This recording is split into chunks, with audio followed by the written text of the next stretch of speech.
Recording in progress. Om Jnanatimirandasya Jnananjana Shalakaya Chaksurmilitanyena Tasmai Shri Gurave Namaha.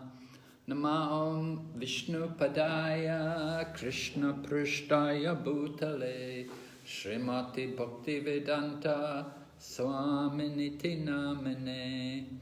Namaste Saraswati Devi Gauravani Pracharine Nirvishesha Shunyavadi Paschatya Deshatarine Vanchakalpatarubhyascha Kripa Sindhu Bhayevacha Patitanam Pavanebhyo Vaishnavibhyo Namo Namaha. Jai Shri Krishna Chaitanya Prabhu Nityananda Shri Advaita Gadadhar Shri Vasadi Gaur BhaktiVedanta. Hare Krishna, Krishna Krishna, Hare Hare, Hare Rama, Rama Rama, Hare Hare. So we welcome everyone to our ongoing study of Srimad Bhagavatam, 10th Canto, and we're on chapter 21 at the level of BhaktiVedanta. So let me see, Srimad Bhagavatam.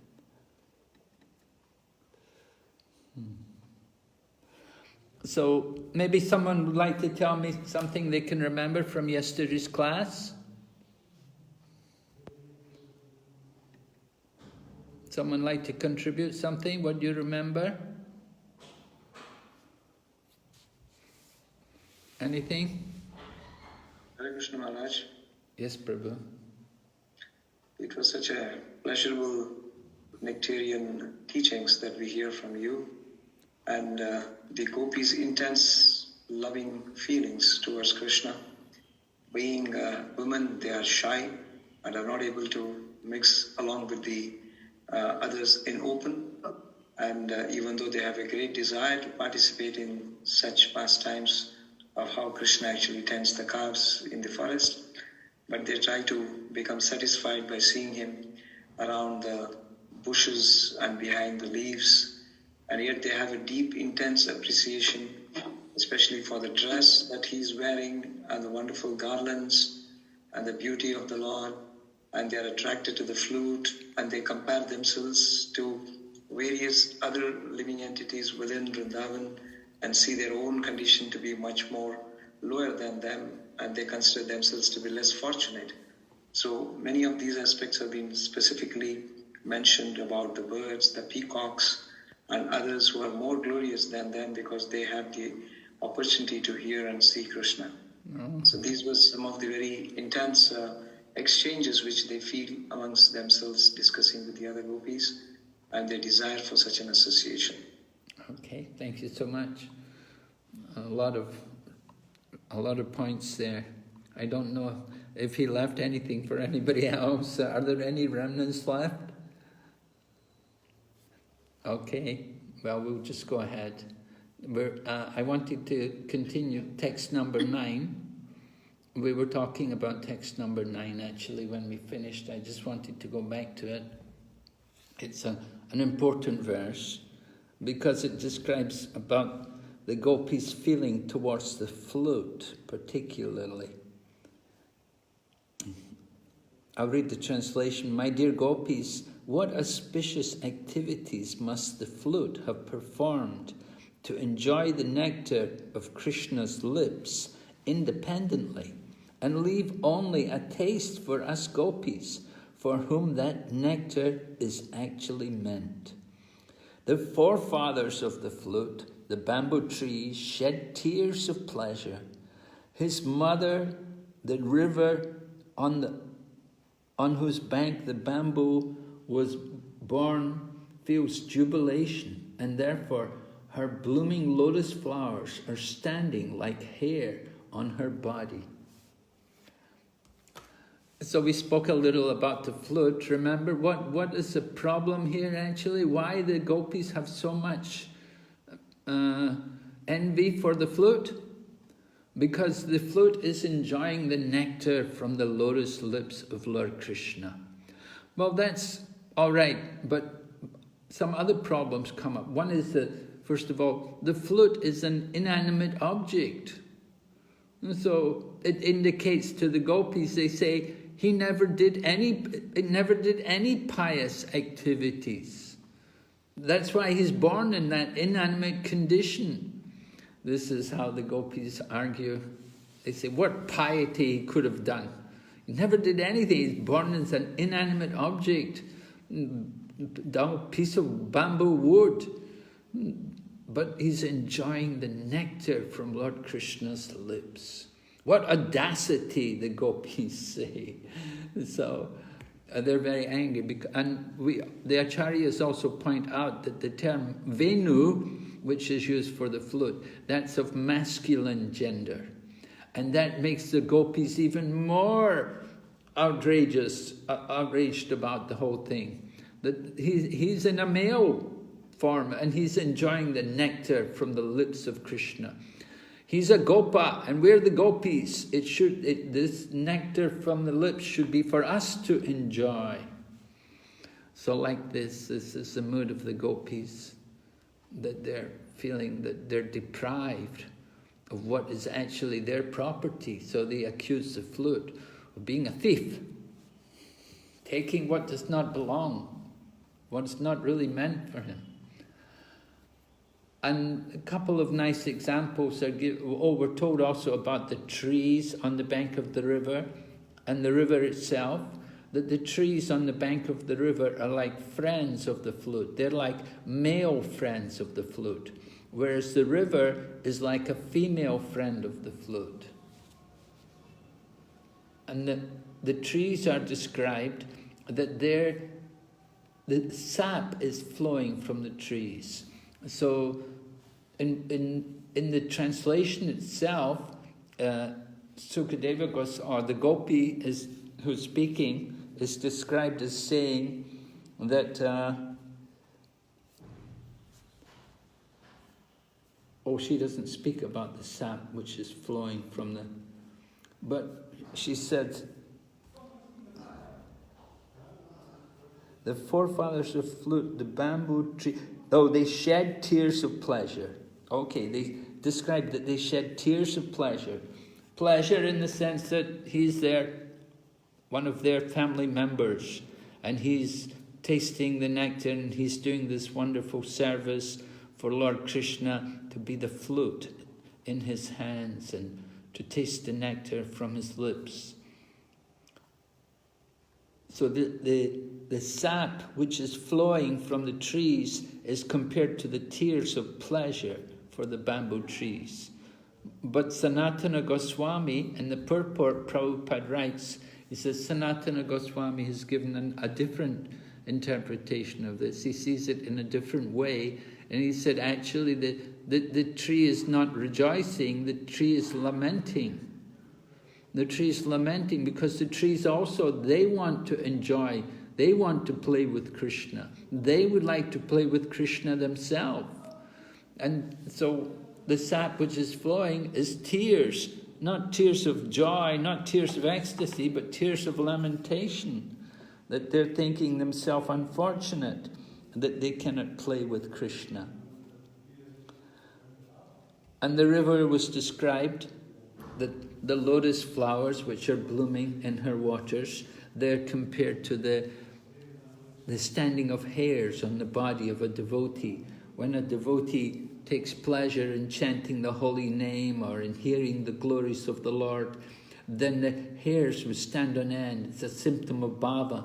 So the same way the rivers are described as exhibiting bhava, with the lotus flowers standing erect in the waters of the river. This will be Kalindi, the river Kalindi, or Manasi Ganga. Different waters are there in Vrindavan. All right, so those were just some points from the 9th verse. And we're going to go on, but after talking about the flute and the rivers and trees, we're going to hear about the glory of the earth planet itself. That's text number 10. Would someone like to read for us the verse? Who was going to read this verse yesterday? Someone? Mother, can I read? Yes, please. Vrindavanam satibhupapithanati kirtim yadeva visotapadam bhujalabdalatmi govindabhenum namattamayoralittam taksha drisanavarata anna samasta sattam. Yes, go ahead, read translation. O friend, Vrindavana is spreading the glory of the heart, having obtained the treasure of the lotus feet of Kṛṣṇa, the son of devotee. The peacock dance madly when they hear Govinda's flute, and when other creatures see them from the hilltops, they all become stunned. So Vrindavan is spreading the glory of the earth. In the universe, there's so many planets. The earth is one tiny planet within this huge universe with so many planets. And on this one planet Earth, there's so many different countries, and in each country, there's so many different cities and towns and villages. But in India, there's this one very special village, which is called Vrindavan. And this city, this land of Vrindavan is very, very special, because just simply by the presence of Vrindavan, the forests of Vrindavan, it brings glory to the earth planet. So this is the earth. We may usually, people think, just like people think, materialistic-minded people, they think, oh, I should go to the West. The West is more opulent. The West is more enjoyable. If you go to America, go and work there in America. You can really enjoy life there. You really get a good time there. If you go to the West and go to America and have a good life and opulence. Or some people think about, maybe we should go to heaven. And there are people who do Agnihotris, and their idea is at the end of life they'll be elevated to Swargaloka. They'll go up to the heavenly planets and they will enjoy there. And that's their motivation in life, that they're simply planning for the next life. We'll take birth in the heavenly planets and enjoy there in Swargaloka. Because in Swargaloka, everyone has a nice body, and there's no disease, and there's no old age, and there's so many good things. All the women are very beautiful, and the men are very handsome, and everyone's very intelligent, and they have airplanes to fly from planet to planet. So like this, people are attracted. They want to go to Swarg. But those people who are actually intelligent, they understand that it's not Swargalok you want to go to. The place where we really want to go to is Vrindavan. And it's Vrindavan which is glorified by even the residents of heaven. The people in heavenly planets, they all would like to take a birth in Vrindavan. Then we see the goddess of fortune herself, Lakshmi, that she comes to Vrindavan, and she comes to Vrindavan to do her austerities and pray to Kṛṣṇa that she can take part in his pastimes. And it's that Vrindavan became glorious because of the presence of Mother Lakshmi. So she's here. So that's one point about Vrindavan. And it's mentioned here also, it said, the lotus feet of Kṛṣṇa, the son of Devaki. So that also should be noted, that when they say the son of Devaki, this is actually Mother Yashoda. That Mother Yashoda has two names. One name is Yashoda and the other name is Devaki. So because she has the same name as Vasudev's wife, that's why they could become such good friends. So it says Devaki Nandan, but actually it's Yashoda Nandan in reality. And just simply using the other name. So that should be noted. And then we want to understand the glory of Vrindavan. What the glory of Vrindavan is there, that so many cows. Of course, there was that discussion in the Chaitanya Charitamrita at the time of Rath Yatra. It was Swarup Damodar, Lord Chaitanya's secretary, was talking with Srivas Pandit. And Srivas Pandit, being an expansion of Narada Muni, he was praising the glories of the goddess of fortune. Oh, look at the opulence and everything. And Srivas, Swarup Damodar said to him, oh, Srivas, don't you know the opulence of Vrindavan? And Swarup Damodar went on to describe the opulence of Vrindavan, how all the cows are Kamadhenu cows, and the trees are Kalpabriksha, and the dust is all Chintamani. And so that is real opulence. The real opulence is there in Vrindavan. The people of Vrindavan, however, are so pure-hearted, they're such pure souls, they never desire any material sense gratification. Just yesterday we celebrated the disappearance day of His Divine Grace, BhaktiVedanta Saraswati Prabhupada, and someone sent me a very interesting statement which he made in a lecture. He was talking about the meaning of a Brajbasi. He said Brajbasi means those who walk. And when they walk for the pleasure of Kṛṣṇa. They chant the holy name and they worship Kṛṣṇa. They don't just engage in ordinary mundane sense gratification. Those who are actually Brajbasis, they simply walk for Kṛṣṇa. And BhaktiVedanta Saraswati then went on to say, he said, my Guru Maharaj, he was a Brajbasi. Srimati Radharani, she was a Brajbasi. So Yashoda and Nanda Maharaj, they were Brajbasis. Sudama and Subal, Sriram, they were Brajbasis. Not everybody's a Brajbasi. It's not just you take birth in Vrindavan and makes you a Brajbasi. You have to live like a Brajbasi. You have to chant the names of Kṛṣṇa, and you have to absorb the mind in remembering Kṛṣṇa. So here we're hearing about the glories of Vrindavan and how when Kṛṣṇa plays on the flute, then the peacocks dance madly.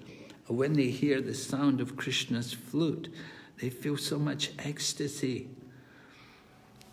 So in Vishwanath Chakravarti Thakur's purport on this section, he talks about how Lord Kṛṣṇa will be approached by the peacocks, and the peacocks will ask him, they will say to Kṛṣṇa, make us dance.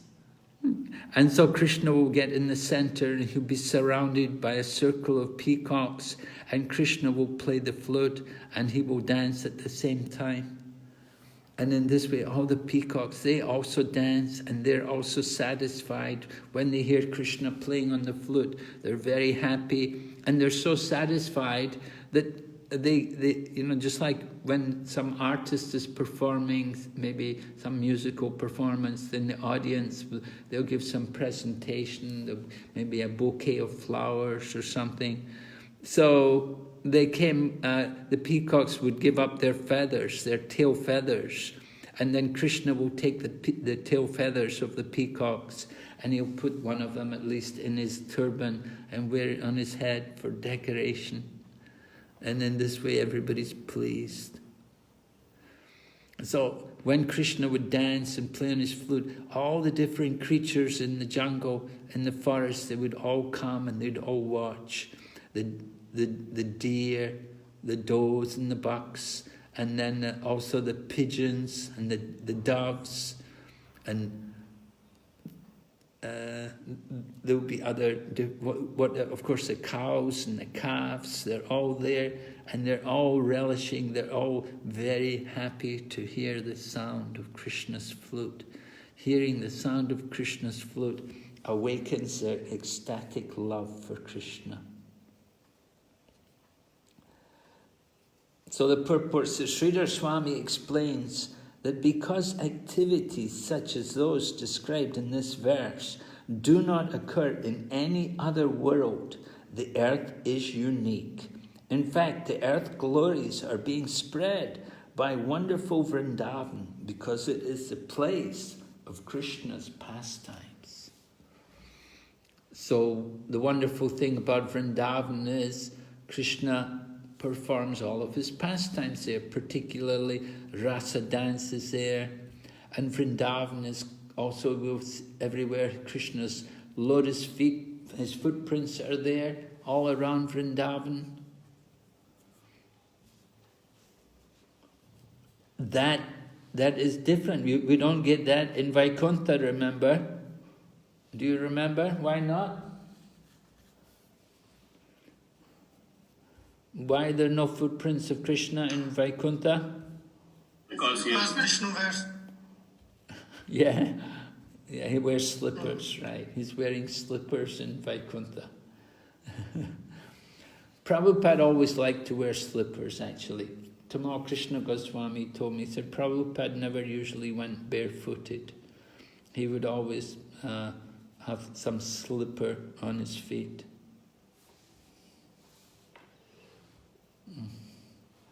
Okay, so we're hearing about the Earth planet and how it's affecting everyone. All right, so, there's more over in the page here. All right, two names, yeah, we covered that. And then Krishna singing and dancing. Okay.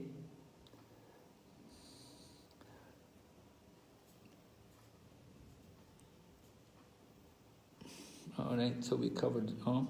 We'll go on text number 11. Someone like to read for us? Yes, please, Mataji. Dhanyasmamudagatayopi harinyayeta yanandanandanam upata vichitravesham akarnya venurenitam saha Krishna sara pujam dadur virachitam pranayavalokaihi. Very good, yes. Saha Krishna sara, accompanied by the black deer, their husbands. Right? So we're going to hear about the deer, the bucks and the does being the wives of the bucks. So translation? Blessed are all these foolish deer because they have approached Maharaj Nanda's son, who is gorgeously dressed and is playing on his flute. Indeed, both the doe and the bucks worship the Lord with looks of love and affection. Yes, would you read the purport for us? Yes, ma'am. This translation is quoted from Srila Prabhupada's Chaitanya Charitamrita, Madhya Leela 17.36. According to the Acharyas, the Gopis were thinking as follows. The female deer can approach Krishna along with their husbands because Krishna is the ultimate object of affection for the male deer. Because of their affection for Krishna, they are encouraged by seeing their wives attracted to him and thus consider their household lives fortunate. Indeed, they become joyful upon seeing how their wives are searching after Krishna, and following along, they urge their wives to go to the Lord. On the other hand, our husbands are jealous of Krishna, and because of their lack of devotion to him, they cannot even stand to smell his fragrance. Therefore, what is the use of our lives? Thank you. Thank you, Mataji, yes. All right, so we're hearing how these different animals in the forests of Vrindavan, how they're all attracted and how they have different kinds of loving relationships with Krishna. And the gopis, at least, are observing this. They're seeing the devotion in these other creatures. So this is another wonderful point about the devotion of the gopis, that they don't minimize other people, but they're appreciating the devotion service done by others. We should always appreciate the service which other devotees do, and we should never want to criticize them and minimize it. We want to always praise it, right? Prabhupada talked about the envious man, and one man was telling the other man, he said, my son's become a high court judge. And the other man was envious or jealous. He said, oh, he may be a high court judge, but he cannot get the salary of a high court judge. And so like that, minimizing someone's position. But the gopis, they don't do that. They glorify these others. And even though they're dumb animals, but the gopis are appreciating their devotion. And the gopis are thinking, we're more intelligent, but our life becomes useless because we can't get to meet Kṛṣṇa. But these animals, they don't have much of a brain, but they're so fortunate, they're able to go to meet Kṛṣṇa. They're successful, their lives are successful. So this is the good fortune that these, even in the animal body, in the body of a deer living in the jungle, they could go and they could see Kṛṣṇa. They could hear the sound of the flute, and with the sound of the flute, then it awakened their ecstatic feeling towards Kṛṣṇa. And the does would, the female deer, they would all come towards Kṛṣṇa. At least they would look towards Kṛṣṇa.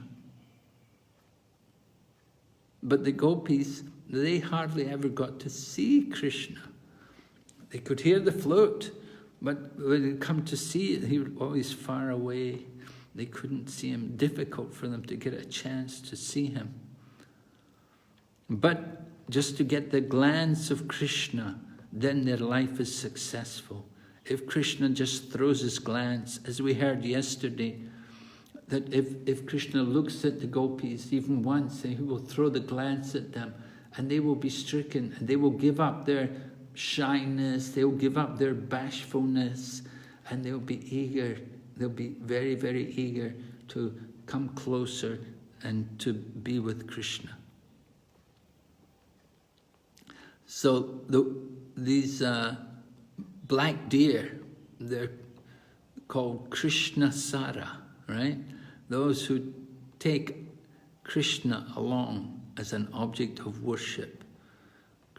Their husbands, the wives of the deer, they're called the Kṛṣṇa. So they also worship him.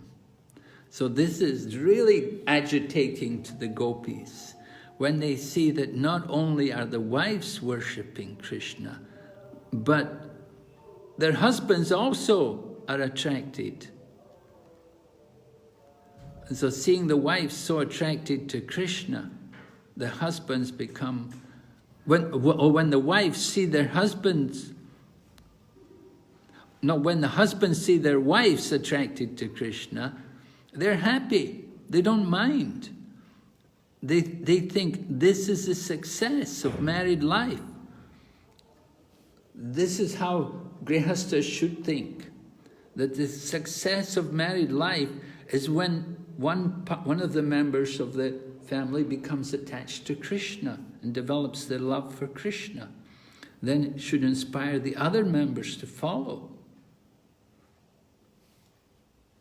So it's a very important point to see the wives becoming attached to Kṛṣṇa and the husbands appreciating the fact that their wives are such nice devotees of Kṛṣṇa. And they're thinking, our married life is now successful. So they also go to meet Kṛṣṇa. But the Gopīs, they say, we are so unfortunate, because if there's even a trace of anything connected with Kṛṣṇa, then our husbands can become violent.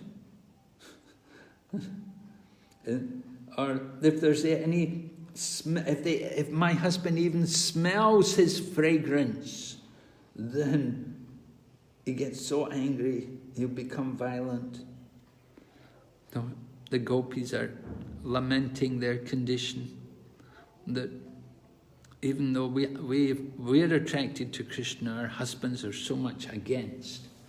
Now this is a common phenomena, of course.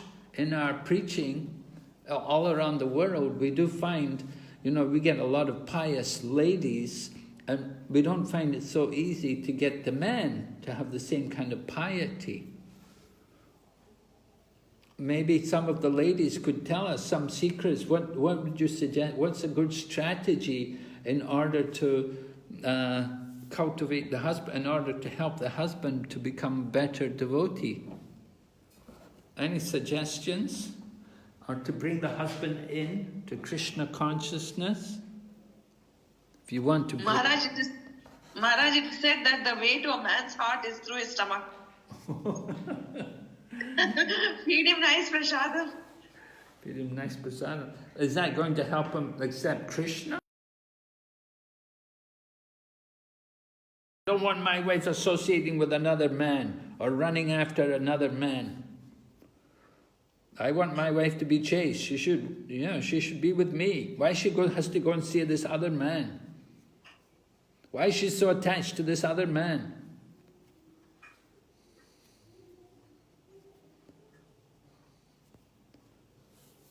So, what can we do about it? What's the solution? Hare Krishna. Hare Krishna Maharaj. Yes, Prabhu. Maharaj, 9.22 Kṛṣṇa says that ananyas chintayanto mam ye jana paripasate tesam nityabhyuktanam yogakshemam vahamyaham. This ananya, without other, without any deviation, only me you have to think. This is Kṛṣṇa. Kṛṣṇa wants actually like this. Only me you have to think. This nature of the men came from Kṛṣṇa. But how's that going to help my husband, My husband doesn't want me to go to be with Kṛṣṇa. You want to break up my marriage? I should just end my marriage? When she becomes good devotee, automatically he will become. Or else, like she has to glorify the husband.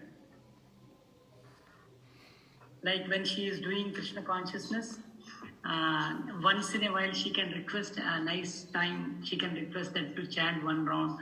Then she can say that I was chanting, it was not so good, but when I was chanting with you, it was very, very good. So why don't you help me to chant daily 1-2 rounds with me? No Kṛṣṇa conscious philosophy, but he can chant. The husband says, I have to work. I don't have time to sit and chant. Why I will chant another man's name? No. You should chant my name. I'm your husband. You should chant my name. Okay, I'll think that you are Kṛṣṇa.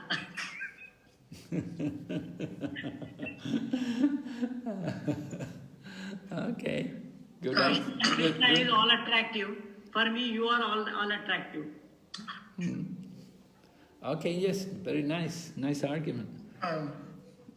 Yeah. Hare Krishna Maharaj. Yes, Prabhu. I don't particularly have any solution, but in due course of my preaching, we have come across this kind of situations, and sometimes this situation becomes very serious also. I can only share the experience, but what I have seen happening. In some cases, generally we see in most cases, of course, you see in the case of a husband and wife generally gets attracted quickly to Kṛṣṇa in comparison to the husband, generally. Yes, agreed, yeah. But then there is some other things, like go a little deeper. That attraction for Kṛṣṇa, you see, in some cases I have seen, it's more on the sentimental platform, Maharaj, than actually based on any sound philosophical basis. So we have seen, at least in India, I can talk about in Delhi, places like that, I see this attraction towards Kṛṣṇa takes on a very sentimental form. Like they see Kṛṣṇa as the guy next door, actually. They may not confess that because of the peer pressure in ISKCON, the kind of environment which ISKCON provides us a very like Vaidhi kind of environment. But they have this idea of that the guy next door kind of thing is Kṛṣṇa, then we can talk to Kṛṣṇa, we can cry for Kṛṣṇa. Those things are like, that thing comes very easy to women generally, I've seen. And that is very hard to come by for the male. Yes, right. And to complicate the matters further, in many cases, the wives, they might not be working. Working ladies and non-working ladies, that there is also a difference. People, when they are not working, so they have got enough time to come and serve in the temple, and that's exactly what the temple is looking for, somebody who can share their responsibilities. So the temple gives them services, and certainly then they get more praises from the temple, and the husband thinks that the poor husband comes after 10 hours of work, and when he comes, he is half asleep during the classes when he comes to the temple, so nobody appreciates him. Everybody appreciates his wife, how nicely she is serving, how nicely she is improving and getting more quote unquote serious in Krishna consciousness. So all of these things actually have the opposite effect. And that like becomes a very big trouble as far as their marriage is concerned sometimes, that the husband do not appreciate. Then after a point of time, the wife spends more time with the devotees or goes to the temple or does temple services and things like that. But in the hearts of heart, the problem actually is that he is feeling insecure. So I don't know exactly how to, except for from the point of view of the temple and the devotees, they should take care more of the husband, I think, at this point of time, so that he doesn't feel insecure. But I think, Hari Leela Prabhu is here. He has got lots of experience. He can share. He must have come across that kind of cases. Yeah. Thank you. Am I right, Hari Leela Prabhu? I don't know. But if I have the same experience that you have. Yeah, it's true that sometimes the problems develop between husband and wife. But generally, we have seen that the story is not black and white. Sometimes yes, there are shades of gray in the story. So we have to, and there is no a quick fix solution or one size fits all kind of solution for these kind of things, as far as I know. That we have to actually see each and every individual case. We have to see where the husband feels left out. We have to see that where the wife, maybe she is overdoing something, or maybe there is a genuine problem in these kind of things. So we have to analyze case by case, and then we have to see that what could be the best remedy for a given solution. Generally, there is also a tendency amongst devotees, especially Kṛṣṇa devotees, that sometimes they fail to recognize that there are Vaishnavas at home also. I'm not saying always, but sometimes they fail to recognize that there are Vaishnavas at home also. Somehow, devotees have this idea that Vaishnava Seva should be done exclusively outside the house. And the inside house, whatever is done is some sort of Maya. Some kind of idea is there. Or the devotees are very tolerant when they preach to outsiders, people outside the house. But when they come and deal with people inside the house, they become very intolerant. Either they may be husband or wife, they become quite intolerant. They become irritated, they shout, they did so many things. So that's why each and every case has to be seen. The idea is that if husband and wife can progress together in Krishna consciousness, that's the best thing, if that can happen. That's the best and the easiest method. Then they will have a very good journey. they will have least misunderstanding and they can progress nicely. But if one partner is lagging behind or one partner is not a devotee, then a lot of care and a lot of guidance and counseling is required so that somehow we can try to bring the other partner also into devotion. That's what I would say. Yes, thank you very much, Prabhu. It's very, very helpful. Very many nice points there. I really appreciated your comments. Very good. I agree with you that it's not hard and fast one way. There are many different situations, and we have to be a little intelligent to look and to understand how to deal with the problems. We do want to encourage the family life. We don't want to break up the home, but at the same time we also want to help them to progress in their Krishna consciousness. So tolerance, of course, is very much required. A lot of tolerance and intelligence and dealing. But sometimes, the woman comes and there's a past. Before they come to Krishna consciousness, there's a past where there's been a lot of problems between the husband and wife, a lot of friction. And then she comes to Krishna consciousness and she brings the past with her into Krishna consciousness, which doesn't make it any easier. Okay, so... Hare Krishna Maharaj. Yes, Prabhu? On the lighter note, actually you asked the question to all the Matajis to actually address this problem. I was wondering that brahmacharis got into it, and grihasthas got into it. It appears to me that they are defending their own positions instead of actually hearing what Matas have to say. That was on a lighter note. Hare Krishna. All right. I did try to defend my position. Yeah, very good. Yeah, I agree. We should hear from the Maharajis. Please, Maharajis. May I say something, Maharaj? Oh, please do, yes. I heard in one lecture that none of the family members should feel that Krishna is their competition. So whatever the ladies do, it should never come in the way of their service to their family members.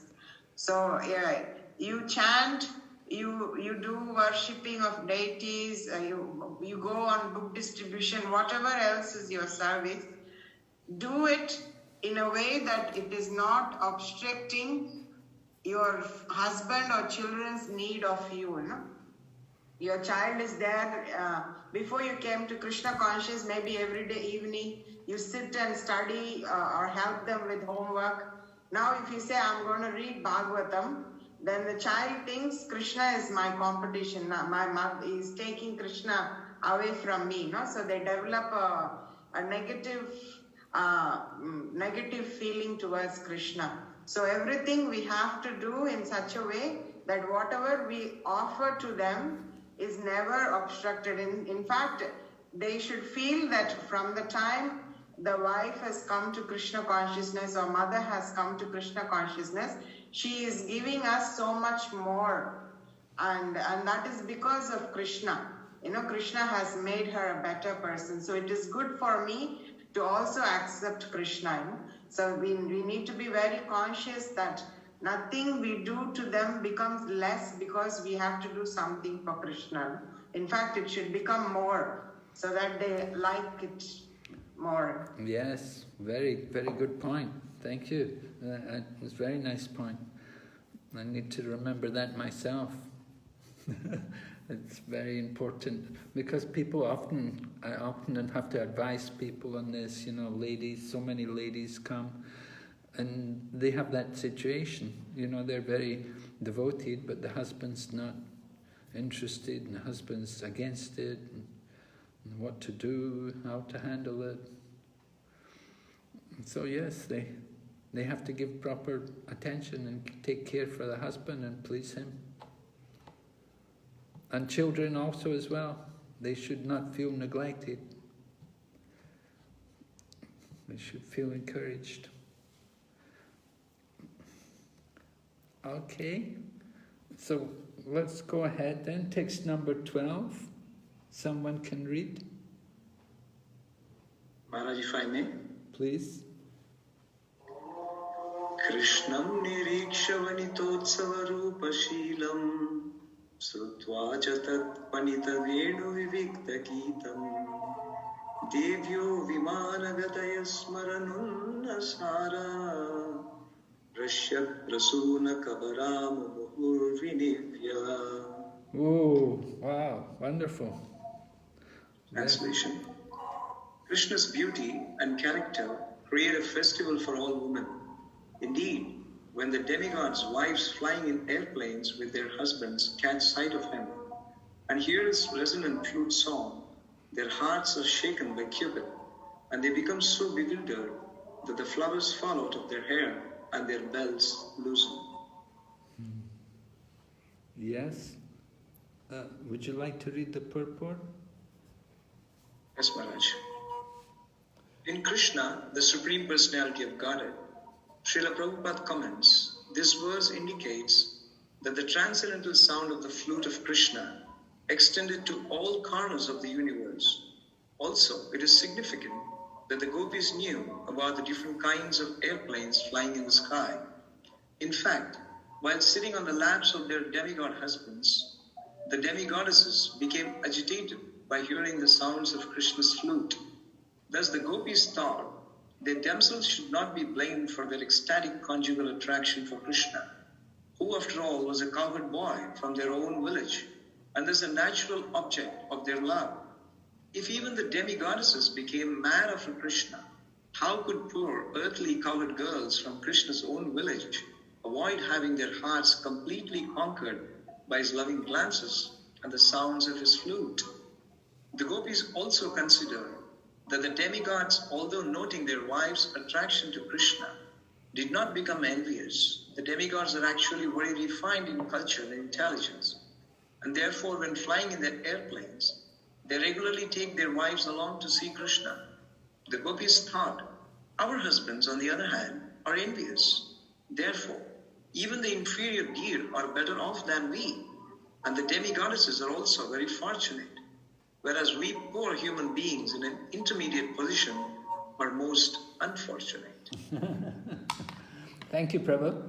Yes, so this is a very wonderful verse here in purport, and Srila Prabhupada, well, the commentation, the purport, Prabhupada's disciples are explaining. Oh, well, no, it's from Prabhupada's book, from Kṛṣṇa, the Personality of Godhead. So Srila Prabhupada himself is explaining that the demigods, they don't mind their wives being attracted to Kṛṣṇa. In fact, the demigods themselves bring their wives to see Kṛṣṇa. As we heard in the previous verse, we were talking about the does and the bucks. The bucks were happy to see their wives advance in Kṛṣṇa consciousness. So similarly here also, the demigods are also happy to see their wives attracted to Kṛṣṇa. But we also notice that the demigoddesses were sitting on the lap of their husband, and when they heard the sound of Kṛṣṇa's flute, they became attracted. Their lusty desires were aroused towards Kṛṣṇa, although they're sitting on the lap of their husbands. So that is really, really surprising. It's really a very unique situation that the women are in that situation, in an amorous relationship with their husbands, and when they hear the sound of Kṛṣṇa's flute, they immediately become attracted to Kṛṣṇa. And their husbands are not envious. Their husbands don't mind.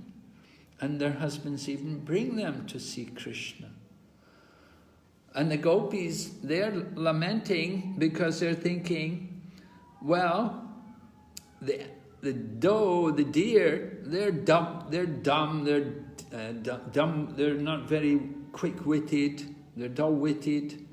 And the demigods and their wives, they're very quick-witted, they're very sharp-witted. And they're both attracted to Kṛṣṇa, but we're not able to show our devotion to, we're not able to show our interest to Kṛṣṇa because of our husbands. That if our husbands see us being attracted to Kṛṣṇa, they'll get violent with us. So we can realize the Gopis are a little bit attached to their home still. They're not ready to give up their home, and they're not ready to leave their husbands. They still have some kind of attachment there. So this is their bad luck. This is their unfortunate condition, that they still have that desire to enjoy the material world or to enjoy their family relationship, even though they're such great devotees of Kṛṣṇa. So can we say it's like that? Is it the fact that the gopis are really attached to their home?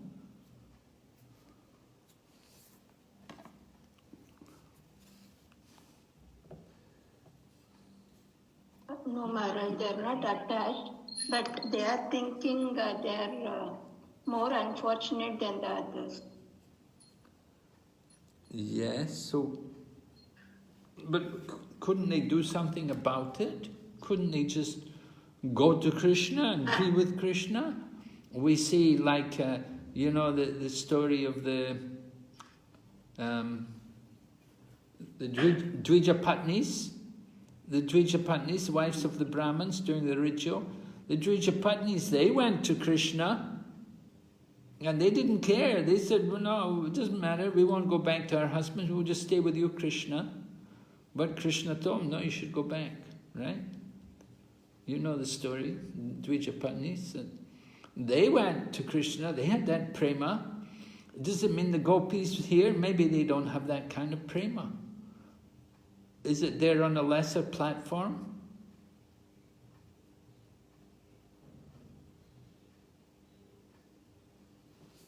Yes, my understanding is, Maharaj, that they will go to Kṛṣṇa at an appropriate time. Right now the time is not appropriate. It is daytime, and if they approach Kṛṣṇa at this time, then it would cause a lot of disturbance in the village, and people may speak so many things about Kṛṣṇa himself. So they are just waiting for their appropriate time. And in the process of feeling this separation from Kṛṣṇa, they are already with Kṛṣṇa, because feeling that separation, it enhances their mood to go and see him. So it enriches their mood to go and see him. Yes, so that separation itself is like being with Kṛṣṇa for them. Yes, Prabhu, I agree with you. I think that's the main point there, that we have to understand that how absorbed they are in thinking of Kṛṣṇa, that although they're not able to actually go there to be with Kṛṣṇa, but still they're remembering Kṛṣṇa, and they're really constant, they really think about Kṛṣṇa, and they appreciate the good fortune of all those others who are with Kṛṣṇa. So it's not just being close to Kṛṣṇa. And in fact, Prabhupada talked about how, you know, different people were around, BhaktiVedanta, Saraswati Prabhupada, but he said they didn't follow the instructions. They were around, but they didn't follow the instructions. And just like insects may be very close to the body, but they simply bite. And so you don't want to be like that. You don't want to just give trouble to Kṛṣṇa or to the spiritual master. But the important thing is to remember them, to be conscious of them, and to follow their instructions. So certainly, as Hari Lila Prabhu said, the gopis were very Kṛṣṇa conscious. They were really thinking of Kṛṣṇa and meditating on Kṛṣṇa. And that is the perfection of their life. It's not just going to be near to Kṛṣṇa or to see Kṛṣṇa dance or to look at how he's dressed, but it's to remember Kṛṣṇa constantly, at every moment. Okay. Yeah, we'll go ahead. Text number 13. Whose turn is it to read? Shall I try, Guru Maharaj? Please do, yes. Gavascha Krishna Mukhanirgata Venugita Piyusha Muta Bitakarna Putai Pipantya Shavasnutas Tanapaya Kavalas Matastur Govindamatmani Drishashu Kalas Prishantya. Yes, very good, yes. Translation? Using their upraised ears as vessels, the cows are drinking the nectar of the flute song flowing out of Krishna's mouth. The calves, their mouths full of milk from their mother's moist nipples, stand still as they take Govinda within themselves, through their tear-filled eyes, and embrace him within their hearts. Okay, thank you. Yes. So now we're hearing about the cows. We heard about the deers, and we heard about the flute and the river and the trees, and then we heard about the deer, and then we heard about the demigoddesses and the demigods flying in their airplanes, and how they were affected hearing the sound of the flute. And now we're hearing about the cows and the calves. And it's described that the cows, that they may be, when they hear the sound of Krishna's flute, their ears raise up, their ears stand up on end. So it's like a vessel or like a cup. It's like a container. They want everything to be caught in the cup. So the same way the cows, when they hear Krishna playing on the flute, their ears stand up on end and they're able to catch every vibration, every note which comes from Krishna's flute. And at the same time, their calves are drinking their milk, but the calves are also affected. And the calves, they may be in the middle of drinking the milk from their mother's udder, and their mouth is full of milk. And when they hear Krishna play on the flute, their mouths will just open and the milk will fall out of their mouth. They won't be able to swallow the milk even, because they're so stunned, they're so filled with emotion when they hear Krishna's flute being played. So we were talking about the cows yesterday, actually. Remember, a devotee was we were discussing something about the rasa of the cows, and I was questioning it. It seems like I'm wrong, because I was reading the purport here by Vishwanath Chakravarti, although there's no purport on the in the Bhagavatam, but Srila Vishwanath Chakravarti Thakur, he did write something on that. Do you want to see it? I'll just show you. I'll try to show you. I don't know if I can.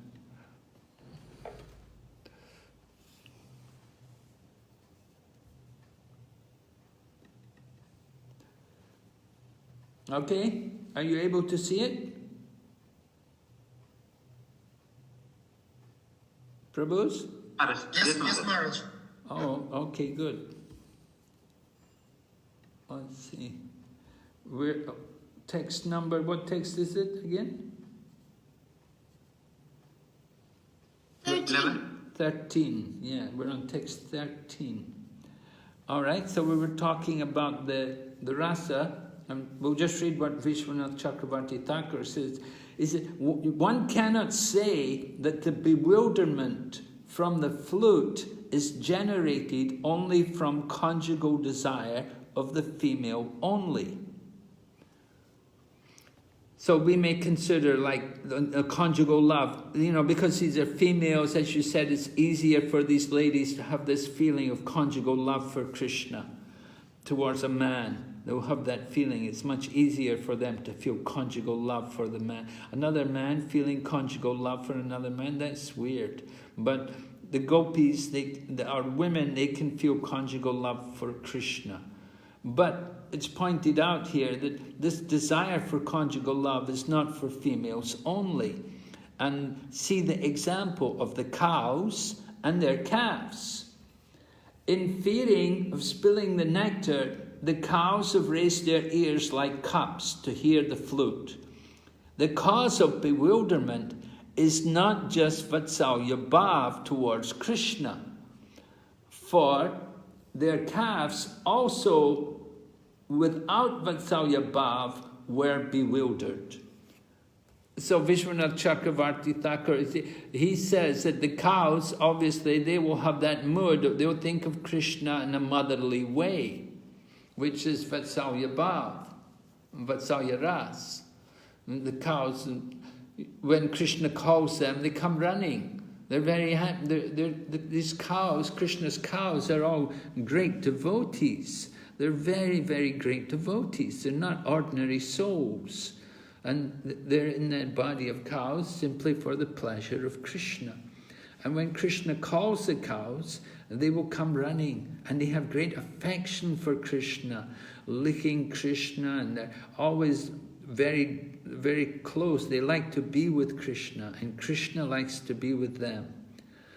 So it's a kind of motherly affection. When we think of cows, we think of, generally, we would think like a mother because she gives milk. Cow is one of the mothers, right? Is it 7 mothers? And cow is one of them. And so the cow has a natural kind of Vatsalya Ras there towards Krishna. But here, Acharya says, well, what about the calves? Because the calves, they also have that same kind of bewilderment hearing the sound of Krishna's flute. Now the calves, they're not going to be thinking of Krishna like in a motherly way. The calves, they're just small, and they won't be. They'll just be. They'll have a different kind of rasa with Krishna. I don't know exactly, but we hear they're also bewildered. They're also experiencing some kind of bhava. So the Acharya goes on, the calves who had just begun to drink their mother's milk, on hearing the flute, perked up their ears to drink that sound also. Not able to drink the udder milk, the milk fell from their open mouth, and they stood as if stunned. The cows brought Govinda close with their glances, and through their eyes they had him enter their hearts. Touching him in their minds placed him on their laps out of Vatsalya Bhav. Then they become stunned. Out of bliss, tears fell from their eyes. In this way, all living entities have love of Krishna. They are all fortunate to meet Krishna, but we are unfortunate being separated from him. So the Acharya describes here to us how the cows meditated on Krishna. They heard the sound of the flute, and the cows, they brought Krishna closer through their eyes, and they had him enter their hearts. And then placing him on their laps out of Vatsalya Bhav. So it indicates that, there is certainly the natural rasa for the cows would be Vatsalya Bhav, but here it indicates something more than Vatsalya Bhav, because even the calves are also experiencing this bewilderment. So it may be that the Acharya is pointing out that they're all in Madhurya Bhav. Now some people do say that. They do say that in Goloka Vrindavan, all the devotees there are in Madhurya Bhav. They're all in Madhurya Prem.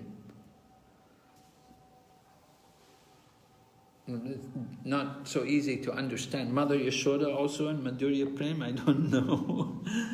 But something, because he's arguing, if the calves are feeling this bewilderment, they're also attracted to the sound of Krishna's flute. What to speak of the cows? So this is the wonder of this pastime. Right?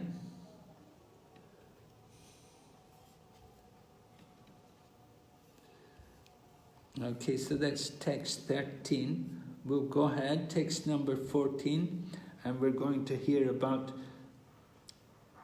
the trees and the birds, the different birds which are there in the forest of Vrindavan. Certainly there will be many birds in Vrindavan forest. All right, who would like to read text number 14? You've read before, you can read again, please. I'll read. Prayo Patampa Vihaga Munaya Vanesmin Krishna Hishitam Taduti Tam Kala Vreno Gitam Maruyaye Druma Pujan Luchira Pravalan Shrinvanti Melita Trishovi Gatanya Vajaha. Yes, very good, yes. Our mother, in this forest, all the birds have risen onto the beautiful branches of the trees to see Kṛṣṇa. With closed eyes, they are simply listening in silence to the sweet vibrations of his flute, and they are not attracted by any sound. Surely these birds are on the same level as great sages. Right. Surely these birds are on the same level as great sages. Oh. Just understand, who are these birds in the forests of Vrindavan? All these different living entities in Vrindavan, they're all very, very special.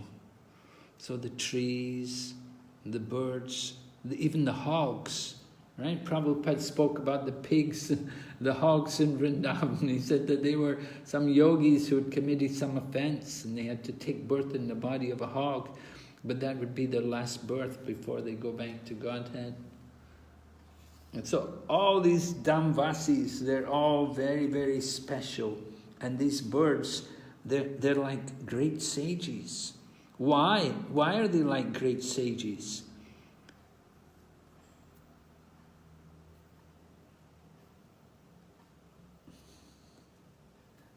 Well, we see with closed eyes, they're simply listening in silence to the sweet vibration of Krishna's flute.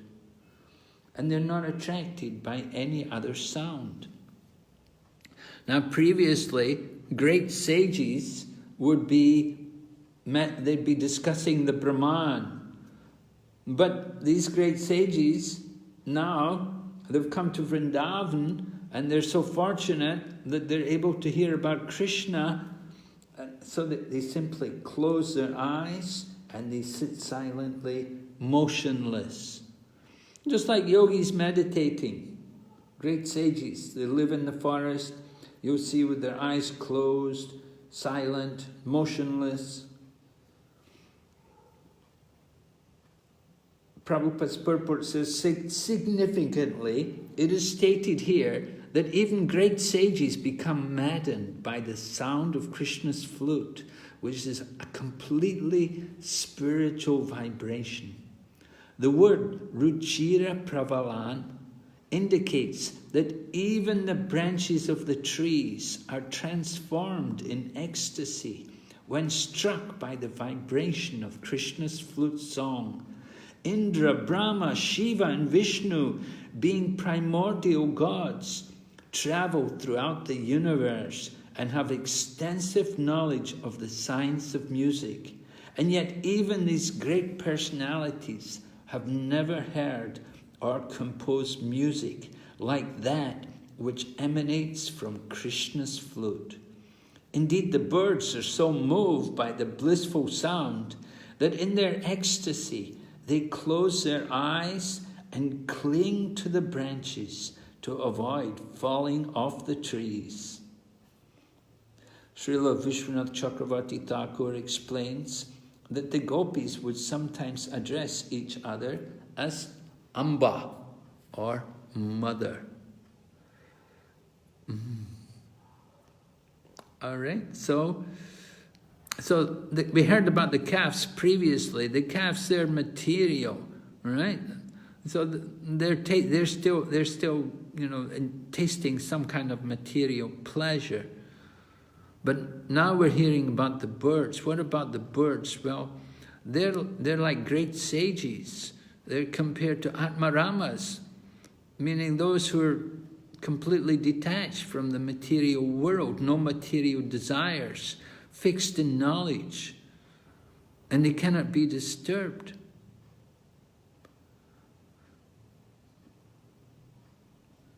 Or can they be disturbed?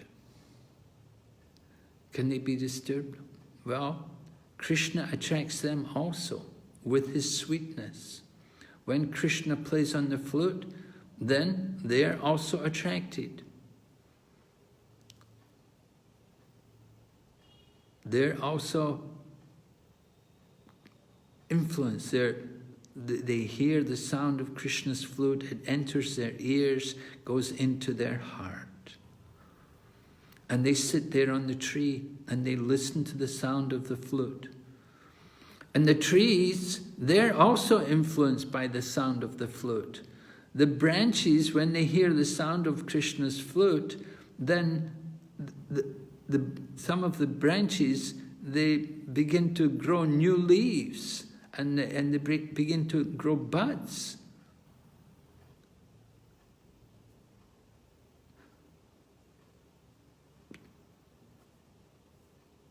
So this is the effect of hearing the flute sound. You could say also from the touch of these great sages in the form of birds, that the touch of their feet on the tree is allowing the tree to gain new life and to grow new branches and buds and leaves. So we can understand from this verse how much all living entities take pleasure in the sound of Kṛṣṇa's flute. It doesn't matter, great demigods, they may be very old, or they may be traveling all over the universe. I don't want to speak of little devotees traveling around the countryside preaching. Great sages like Lord Brahma, Lord Shiva and Vishnu, they also travel around. And they've been traveling for a long time, and they know a lot, but they cannot play the flute like Kṛṣṇa. And when they hear Lord Kṛṣṇa play the flute, then they're also attracted, right? That's one quality. Of the 4 qualities which are unique to Kṛṣṇa, one is Kṛṣṇa's flute playing. So even Lord Vishnu, although Lord Vishnu is such an exalted demigod, of course he's not a demigod, he's the Supreme Personality of Godhead also, but he cannot equal Lord Kṛṣṇa, and he cannot play the flute like Kṛṣṇa. I was telling you about Gopkumar coming there to Vaikuntha, and he was meeting Lord Kṛṣṇa there in Dwarka, and he saw Gopkumar with the flute, and he was thinking about Vrindavan. He had Gopkumar play the flute for him, and when he heard Gopkumar play the flute, then he was so attracted, he was so pleased. So Lord Vishnu also takes pleasure in hearing the flute. And taking pleasure, naturally, you enjoy something, you become absorbed in relishing something, you'll close your eyes and we'll relish it like we never heard it before. And we don't talk, we just absorb ourselves in hearing that sound. Although great sages, often they would speak a lot, they would discuss the Brahman, and they would discuss about what is the absolute truth. But when they hear the sound of Kṛṣṇa's flute, then that's the end of it. Just hear the sound of Kṛṣṇa's flute. Nothing to say, no need to say anything anymore when you hear the sound of Kṛṣṇa's flute. All right, we'll take a break. Hare Krishna.